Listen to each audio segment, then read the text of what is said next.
Listening is very important. Without listening, your English will stay weak. Your English will not grow strong. Imagine this picture. You wake up in the morning, the sun is rising, you make your coffee or tea. Many people put on music in their own language, but you are different. You are on your English journey. So instead of music in your language, you play something in English.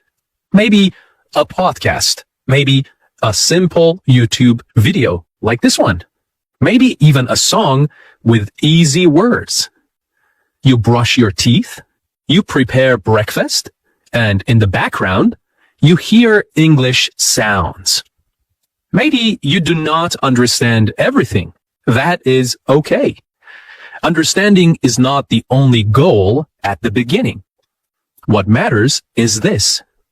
Your ears are listening. Your brain is catching the rhythm. English is entering your mind, even if you do not notice. Later, during the day, you can also listen.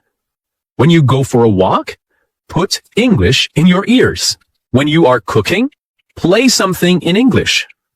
When you are cleaning your room, let English fill the space. You do not need a special time or place. The perfect time is not tomorrow. The perfect time is not when you are free. The perfect time is always now.